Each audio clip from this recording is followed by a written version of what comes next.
Welcome to Series 2, Lesson 3. This is your first project. And the reason we do projects in this series is in order to introduce you to a number of the basic accessories and maybe some of the activities and some of the actions that you do in producing these. I'm worried on Chapter 3 of the book, and the goal here is to introduce you to what's called the 4-jaw scroll chuck, the Jacob's chuck, and a couple of other minor things. So what we're going to be doing is this project, which starts on page 23, and it has two versions. It's a screwdriver project. So I went to the back of the book on page 94 and 95, and I find back here a table that shows me the material I have to cut. I needed a piece of wood for this 2 by 2 inches square by about 7 inches long. Very little bit, but I got the information I needed from there. So there's two versions of the project, and let me show you both of them, and we're going to do the second of the two. And what we've done is gone to one of our discount stores, bought one of these plastic handled screwdrivers, and cut the handle off. And this is what you're left with: a shaft and this little piece that carries all the components. There are two wings on the bottom of the shaft which holds it tightly into the plastic, so I went to the grinder and ground those two off so that I have something I can stick into a round hole. And when you turn that, this is the kind of project to come up with: a screwdriver with a number of different bits. This requires us drilling one hole and making sure that this diameter right here is approximately the size of this piece of rubber so that it looks nice. Well, I'm not going to do that one. I'm going to do the more complicated of the two projects. And that's this one, also purchased from the same discount store. This gives you a 6-way screwdriver, a shaft that can be taken out and reversed with small and large bits on either end. So when you cut that plastic apart, you end up with this, which is fine, but the neck piece is hexagonal. Again, I'd like it to fit a round hole. So what I've done is gone to the grinder and simply ground that part till it's roughly round. We're going to epoxy that into place later on. So here's the bit, here's the fitting, and when we get done, it's going to sort of look like this. I can take it out reversed. The tips can be taken out and reversed. It gives us a lot of options. So some of the characteristics of a nice screwdriver: number one, it needs to fit your hand. So the dimensions on turning this thing are actually established by you as you turn this. The second thing I suggest is that the end of this be rounded over, because many times we hold a screwdriver like this. I don't want it to dig into your palm. So this I made because it fits my hand. In fact, I brought this one from home. So we're going to make this project. Let me clear all this out of the way, and I want to show you the things we're going to be using today. A lot of stuff. Most importantly, I'm going to be introducing you to the 4-jaw scroll chuck. This is probably the first major accessory that you'll buy for your wood turning lathe. It has 4 jaws. They all close concentrically. And in fact, if I close it down to about here, you can see that this actually forms a perfect circle. These jaws were made in one piece and then cut into quarters, so they're able to close easily. It screws onto the headstock of your lathe. This black piece here can be exchanged for different pieces depending on the thread on your headstock lathe. So you buy this part separate from this and then set them up together. There's a lot of ways to use this to hold a piece of wood. We're going to show you one way today, and in a later video in this same series we'll show you another way to hold things using the 4-jaw scroll chuck. First major accessory. Second one is what's referred to as a Jacob's chuck. It has a Morris taper on this end, Morris taper 2 to fit our tailstock, and this opens and closes to capture and hold drill bits. So we're going to be drilling on the lathe using the tailstock and the Jacob's chuck to get proper concentricity. That's our second success rate. Well, to drill, of course we have to have drill bits. I need 2 different size drill bits. It's in the book. This one for forming 1 hole, and a second bit for forming a deeper hole. Now I've got tape on both of these. I've already marked how deep the hole needs to be. As you can see, 2 different depths. This drill bit's fairly unique, and you can find these. This has a Morse taper on this end. In this case, with this drill bit, I can actually insert this directly into the tailstock and drill without the additional length of the Jacobs chucker. Generally, you find these in machinist supply catalogs, but they are a standard twist drill bit and are very useful for us. So I need a chuck, ability to drill holes, and once I have the hole drilled in the wood, I want to go back to supporting the piece of wood between centers. One end is in the chuck, the other end I'm going to use a different kind of live center, one that has a point that'll fit down inside the hole that we've already drilled and hold it nice and centered that way. This is very good for when holes are drilled. By the way, this particular one here was fairly inexpensive. I purchased it from one of the discount woodworking suppliers for under $20. A good accessory for many projects. So I'm going to use that. Trick is to see if it'll lay on the table without rolling off. Let's see, what else do I need? Well, as we did in the first 2 videos, I have to be able to take my piece of wood, find and mark the center. Mark the center again by punching it. I'm going to clean the tapers on the lathe before I start with my little taper cleaner. I have my piece of wood cut 2 by 2 by 7 like in the instructions. And for finishing, this time we're going to do a little bit of sanding. So I've cut 3 strips of sandpaper. I like these cloth strips. They're cloth, they're very flexible. I can put them around a project very easily. I've got 180, I'm sorry, that's 120, 180, 220. I think that's going to be sufficient. And for a finish, I'm going to do the simplest we can, and I'm just going to put on an oil finish. Raises the quality of the look, but it's very simple. And I'm using what's called a walnut oil, and we'll burnish that till it's very dry when we get done. And this is Mahoney's walnut oil. There's other brands. To burnish it and to clean up, of course, I'll need a little bit of paper towels. I like blue shop towels rather than the kitchen paper towels. They're a little softer. They're, I think, easier to work with and leave a better finish when I'm rubbing things onto a piece of wood. I think I might actually put a few decorations on, and to do that I'm going to use a burning wire, something we've not done before, obviously. And to do that I'm going to need to dig a small groove, and that will require me to use, again, my skew chisel.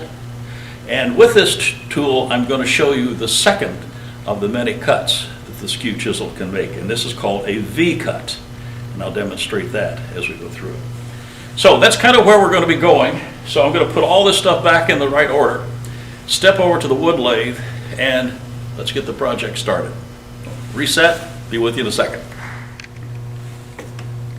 Okay, we're over at the wood lathe, and my first thing again is to clean the tapers. I think this should be a basic thing we do each time. Again, my Morris taper cleaner, just to remove any debris from the last time this lathe was used. I don't know when that was, and I don't know by whom, but I know that these are cleaned. It's out of the way. Second thing, I'm going to mark up the center for my piece of wood. I cut this square, so if I went all the way around, I would expect, well, I cut it pretty close to being a square. It looks like I'm off by less than 1/16 of an inch, but that's close enough for woodworking. Mark the centers, put the pencil and the marker away, come back here with my punch.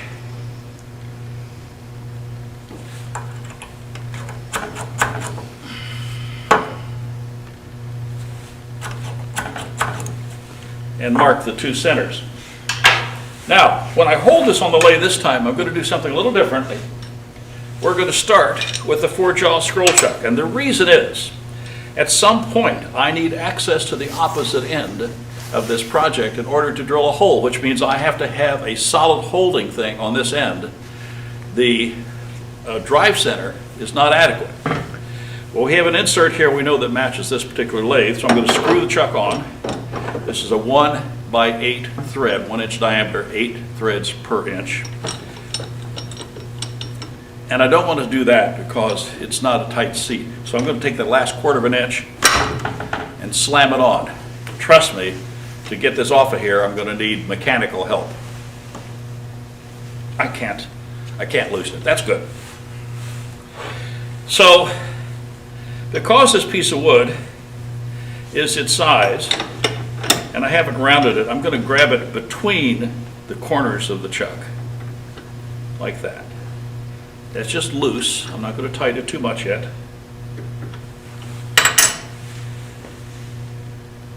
I'm going to take my regular live center, like the one we used last time, put it into here. Still squeaks. I'm going to come up here and find that punch mark.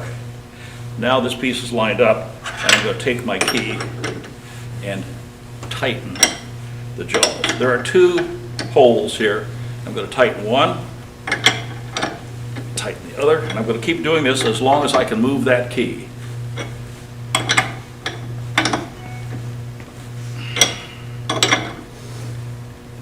That looks pretty good. So I'll set the key aside. I'm now going to lock my tailstock, bring it up snugly, lock the quill, and move my tool rest into that 1/4 inch that we talked about. I hope you're following all the lessons, because when we talked about it was in the last lesson. Making sure that I'm clear.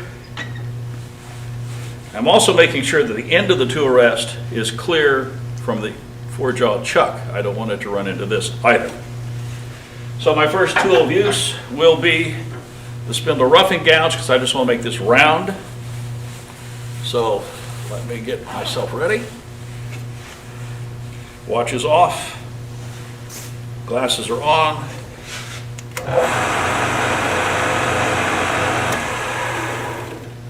Running good and smooth. I set the speed before we started to shoot at 1800 RPM, so we're right back to where we were in the last lesson. So I'm going to rough this out, working towards the end. I think I'm going to prefer to do it with the left hand to keep me more in front of my project. I have to be cautious not to run into these metal jaws, and my goal is just to get it generally round.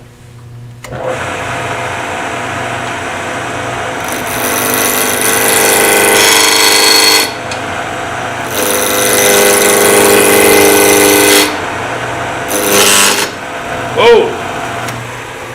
I have a problem. You didn't probably see it on that camera, but I saw the tool rest move. It actually twisted a little bit, so it means that it was not locked as tight as I would like it. I went back and rechecked it. It seems solid now, but that was a problem ready to happen. I caught it in time. So back to finishing my roughing cuts.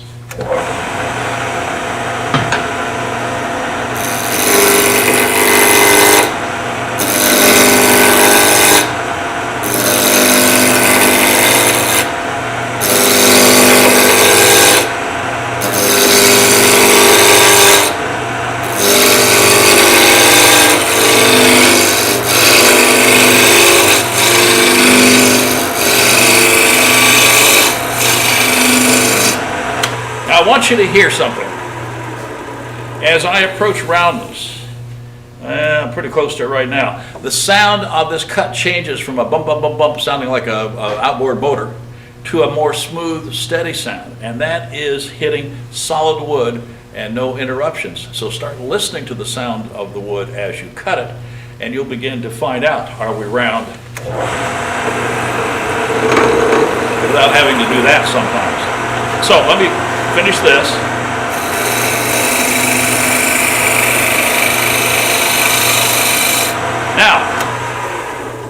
I didn't get all the way up next to the chuck because as I cut with this tool, laying like this, I'm worried about this running in there. Know that this tool can be rolled up on its side and I can get much more closely approaching this jaw without running into it. This is used a lot in furniture turning to get a round portion of a piece of furniture connected to a square portion of a piece of furniture, the apron of a chair connected to a leg, for instance. So I'm going to roll the tool on its side and continue roughing until I get just a little closer to the four-jaw chuck. Tool's on its edge.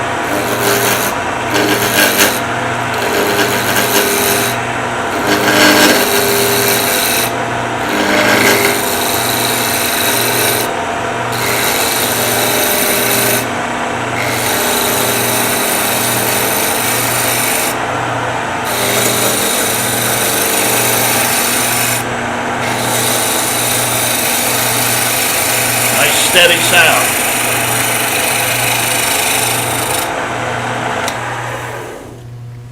Now we got it round all the way up to here.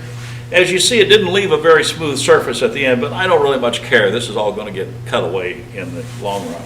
So we have the piece round, and now before I take any more mass away, I want to drill these holes in the end while I have the most mechanical support in the piece.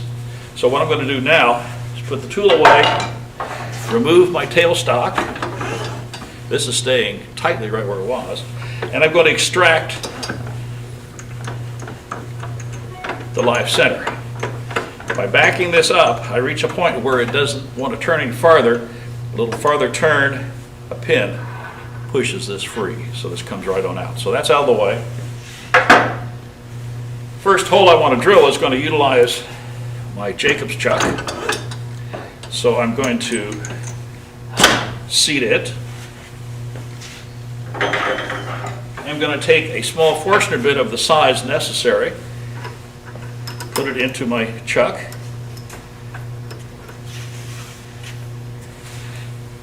tighten the jaws down, move it up, and the point of this intersects that live center hole.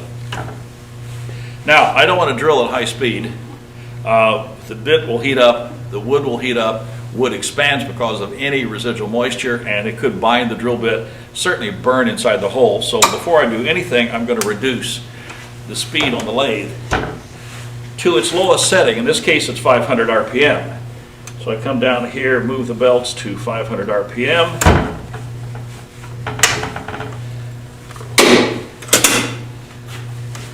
Check everything's clear. Now I can see this end is not square, and I'll deal with that later. So now with this tool rest out of the way, tailstock is locked, the quill is unlocked. I'm going to advance this drill bit until I'm up to the pencil mark. I like to take little cuts and stop. Problem with drill bits is they will load up with chips, which will also cause them to bind. You can see them building up inside the Forstner bit right there.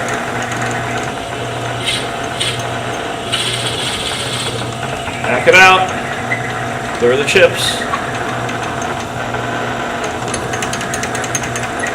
finish the hole. Now I left a tag on here so that when it starts flapping in the wind, I know I've reached the right spot. Okay, that hole's done.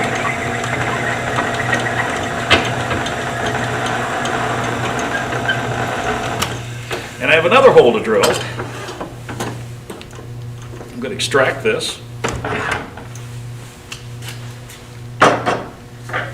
And for the second hole, it has to go much farther down. And I'm using that Morris taper bit. Well, I have to get this out far enough that it will seat, and it's seated. This is going to go further down.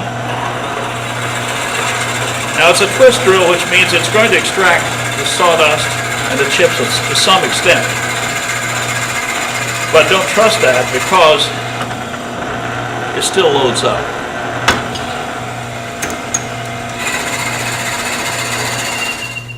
We stopped the tape for a minute while I was drilling this hole. And the problem was that this drill bit started to slip in the tailstock. If this taper was perfect and clean, and this was perfect and clean, that would not have let go. What I discovered is through, let's just say, use over time, this taper has gotten a number of galls and marks on it from, let's say, improper use. And those have prevented it from seating and staying seated tight in here like it should. So the only thing I can do is to take the drill bit out, clean it, try to remove those gall marks from it, and go back to drilling again. So let's finish this hole. Hole's completed. There's still our sawdust building in the bit, but we're done with this. And now to extract it, like other Morris taper items, we just simply back off the tailstock. The pin will push this out. Now that we've seated it properly. There's the point where the pin is, a little bit of a turn, now it comes right out. So we have two holes.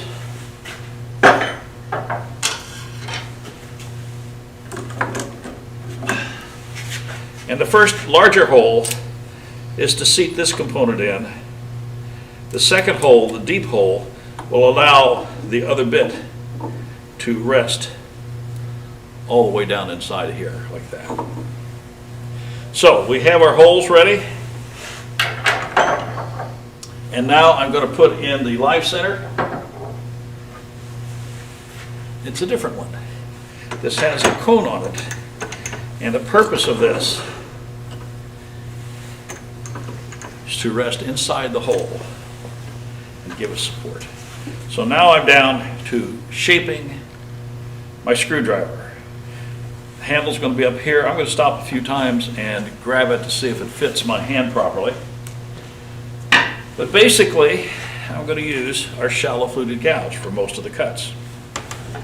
Okay, let's go to work. Oh, what else do I have to do? I have to put the speed back up where we had it before. We're at the drilling speed of 500 RPM, which is not fast enough to do a good job of turning. So I'm going to go back up to 1800 RPM where we were before, and that is 1, 2, 3 on the pulley. Much better. So a little bit of shaping here.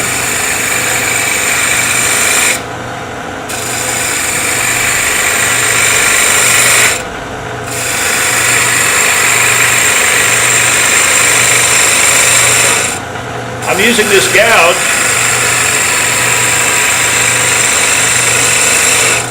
very much like I would have used the roughing gouge. I've got it at a fixed spot. You can see a clean portion on the side of the tool, which is where I'm cutting with.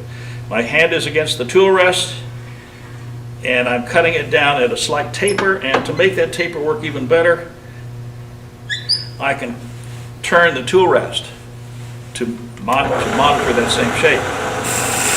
So as I ride my finger along the tool rest, it starts creating that taper.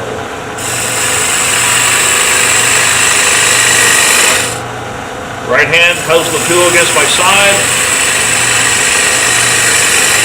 Could I have done this with a roughing gouge? Yep.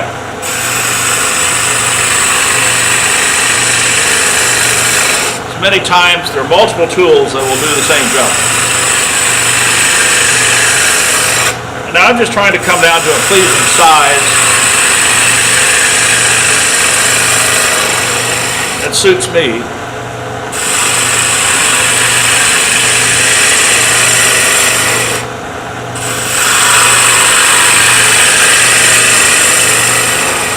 And it's just repetitive cuts. Trying not to run into my live center.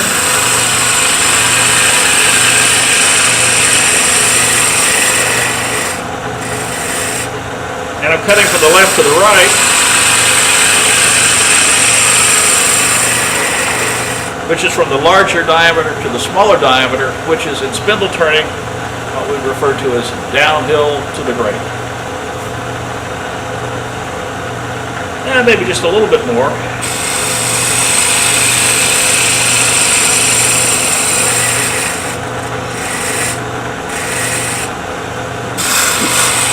Now I think I want this not quite that tapered, so I'm going to make this a little smaller up here.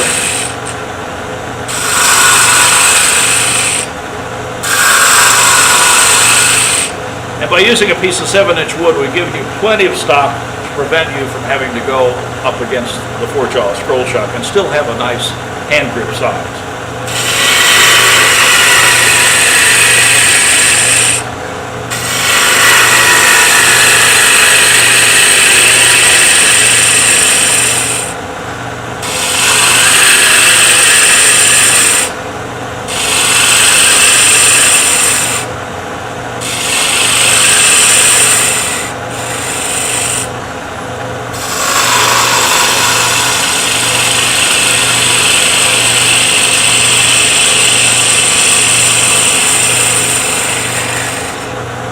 That last cut I went a little slower because I wanted a better looking surface. I'm trying to decide if that's going to be about right for my hand. That feels pretty close. So I now need to bring this end down to something like round. I can't complete it because I've got to sand and finish and maybe decorate a little bit. But I'm going to turn a bead down on this end here.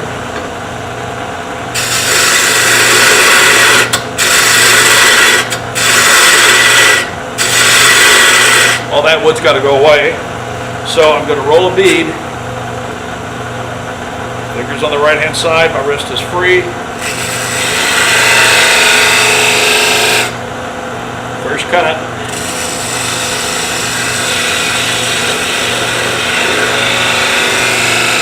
Now the tool buried as far as it can go, and I haven't finished the bead, so I need to take some waste wood off from this side. So I'm going to come back and do an opposite bead just to remove material.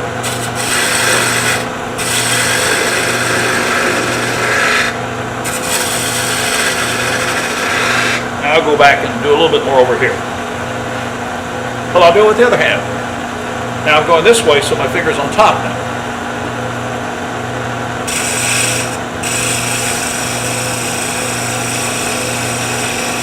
Going really slow because I want to get kind of a nice look to it.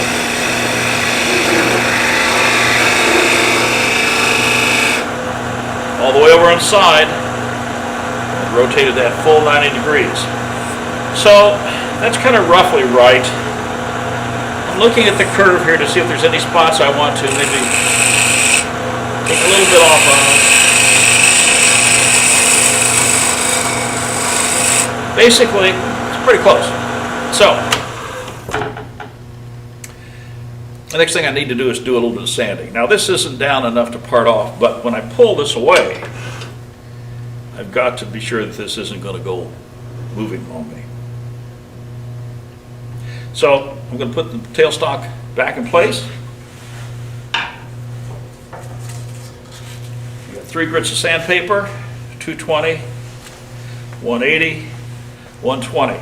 So to sand, one of the other safety things we do is we remove the tool rest completely. Not just move it out of the way, but take it out. Now this paper can be used like this. You can do it underneath. If I sand underneath, the sawdust is moving towards you. So if you're watching really close to the TV screen, be careful to put a dust mask on first. I can also put it over top,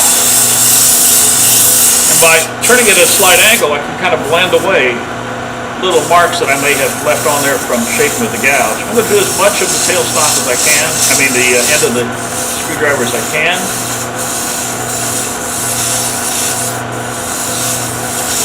And that's 120, 180. I always keep the paper moving. And one of the things we're going to do in one of our later lessons is do something where the surface is really going to be important. And that means turn the lathe off after you're sanding and sand by hand with the grain. What that does is take care of any of those little circular marks you might have put on with the sandpaper. If you don't keep the paper moving, you'll definitely get spiral marks. And so I try to keep it moving. Now that's removed a lot of it. Now I'm going to go to 220, do the same thing one more time. This is a screwdriver. I don't need it really, really smooth. I want to be able to grip it.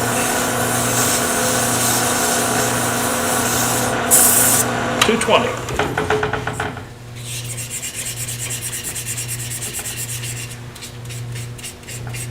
Okay, now I'm going to show you something new. Second cut with the skew chisel is what's called a V cut. And we use it many times to set up for a decorative mark I'm going to do next. A V cut requires us to take the tool, stand it on this flat edge on the tool rest like this, so it's vertical. And that puts the long point on the bottom. And I'm simply going to roll the tool in. Now it won't go very far because this V-shaped blade is going to bottom out. So I'm just going to leave a little bit of a V mark, and that's all I want, because it's going to lead me to put 2 or 3 decorative marks on this. Short point, the edge is round. Long point, the edge should be flat, and that allows us to keep this vertical. If this cocks off to one side, it's going to cut a nice spiral groove in about half a second. So I'm going to keep it here. I'm going to maybe make 3 excuse me, little tiny V cuts. 1,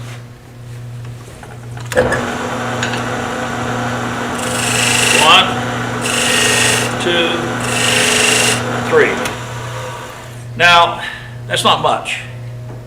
And I can see it tore the grain and raised it up a little bit. That's okay. Because my next step, again, I'm going to remove the tool rest. And I'm going to use a burning wire. This is just a piece of steel wire, not too shiny. And with the lathe running at speed and me holding this down by the handles, I'm going to create enough friction that I'm going to burn a line in here. Always hold them by handles. If you have a piece of wire, you wrap it around your fingers, guess what will happen? You'll become a 9-fingered turner pretty soon. So always have handles on your wire. I have several different sizes at home for different size burning lines I want. Guitar strings work really good because they're wrapped and they create friction. Fishing leaders used in sturgeon and so heavy duty fishing also works because it's wrapped and it creates a lot of friction. Anyway, there's a lot of different things you can use. So leave the speed up. I'm going to reach over to the first groove, hold it down, waiting for smoke. You saw it. 2, 3. And I can do a little bit more on the center one. I want to make sure they all look about the same as best I can by eye. Now I'm going to go back to my 220 sandpaper because I've raised the grain and I burned some of the wood. You can't see it, but there's a little bit of a yellow hue going on either side of that groove, which will be easily removed just like that. So we have a decorative handle. I'm going to take this down a little bit farther, as far as I can, and then I'm going to put finish on it, part it off, and then finish this very end by hand. So I want to do as little work on the end as I possibly can, making sure the tool rest is nice and tight, we're clear. I can come back here with my shallow fluted gouge and continue to take this down. I want it nice and round so it fits my hand. I'm clear. Take a little off the waist-side first. Well, guess what happened on the waist-side? Thank heaven, not on the work side. I came in here with the tool set at about a 45-degree angle. Of course, I grabbed it and pulled it back. I didn't have it all the way vertical like I needed to have it. So now I'm going to check to be sure I do it right. And now I can open up the tool as I come down like a cove.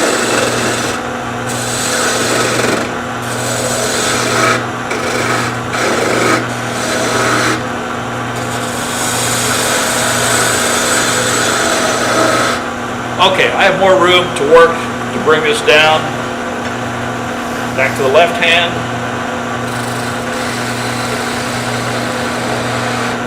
I'll take this in stages, tightening the bead each time.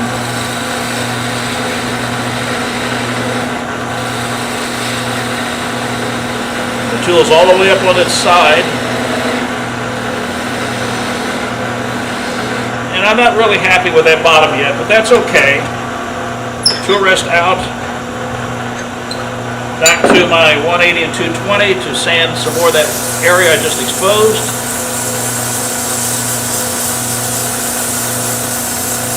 Shape's looking okay. 180.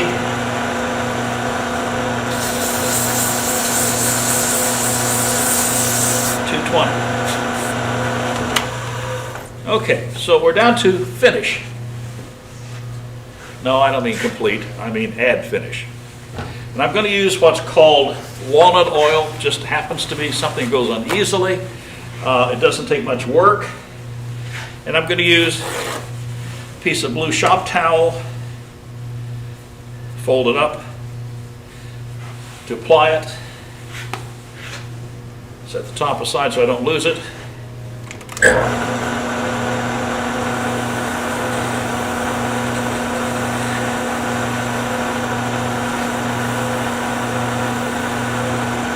So I'm dribbling it on, rubbing it in with the blue shop towel. Now if I just let this set, it'll take a little while to dry. It's a fairly porous wood, so it's going to soak up a lot, but basically it's a simple finish. And I'm sure it's all rubbed in pretty well. But I want to take this home. And I'd like to put it on the car seat. Well,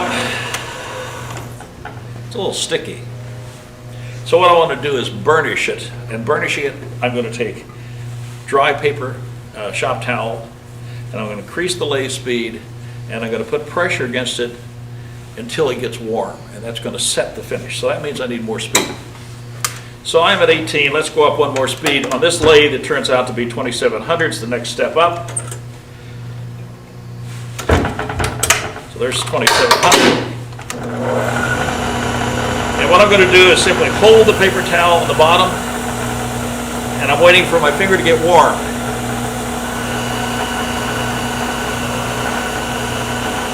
And what that's going to do is set the finish. A lot of different finishes you can apply. The one of your preference, it's fine. See some of the oil coming off.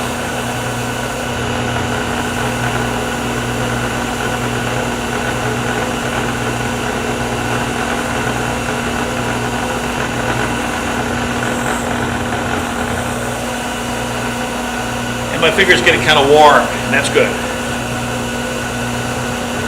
Oh yeah. Oh yeah. Okay, so this is good enough to take home now.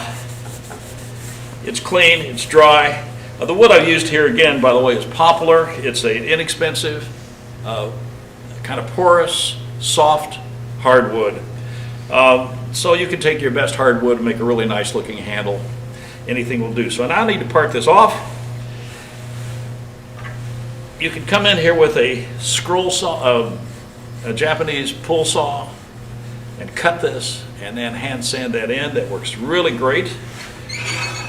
We can use our parting tool to take that off, which is probably what I'm going to do today. I'm going to part towards this side, not cutting right down to the end, because what will happen is it'll pull out a few fibers. And I don't want those fibers below the surface. I'd rather sand off a little extra wood than have a hole in there that doesn't look good. So I'm going to get my parting tool out wherever it is, probably down here. I'm going to put the tool rest back in because I need to rest it. I'm going to bring it up here relatively close. Now the parting tool is thicker this way than the gouge I was just using, so to reach the center, I'm going to have to put the tool rest a little lower. Locked. Yeah, that looks pretty good. So now, if I cut this off with this in here, it's going to bind between these two pieces and go flying. So I'm going to kind of lightly hold it with this hand. Use my thumb against the parting tool to guide it. I'm cutting with my left hand.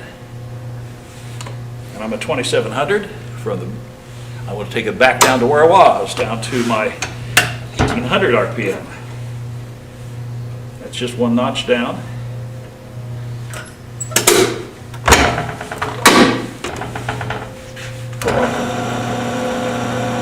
This is sanded. I'm not grabbing it. My fingers are resting very lightly around it. My thumb is out here to support.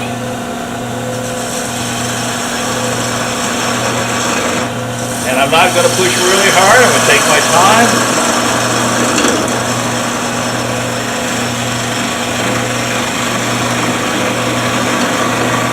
And I'm not right at the end of the piece.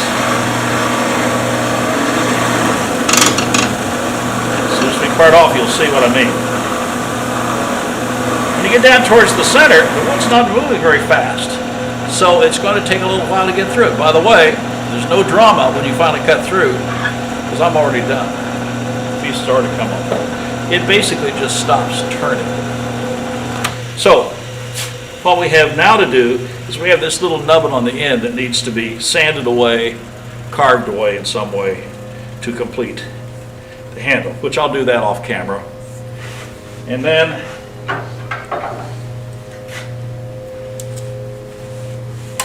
this component gets glued into here, and we're done. So, screwdrivers, we'll clean that up later, is a good introduction project. It's allowed us to start using the 4-jaw scroll chuck for the very first time. It's allowed us to use a different style of live center to be supported in that hole. It allowed us to introduce you to the Jacobs chuck, which can be driven from the tailstock, and even a type of drill bit that fits right into the taper itself. So I know this is something that you might not get, but the first thing you're going to buy as an accessory probably will be a 4-jaw scroll chuck suitable for your lathe. At the same time, or very shortly thereafter, you'll probably buy one of these, because several of the projects we're going to show you require holes being drilled, and this is the easiest way to drill a hole that is concentric to the rotation of the shaft. So in our next lesson, we're going to introduce you to another way of holding things on the chuck. We did it between centers. We've introduced the 4-jaw scroll chuck, and we're going to now, in the next lesson, introduce you to a collet chuck system. Hope you're following along, trying some of these projects. We'll see you in the next lesson.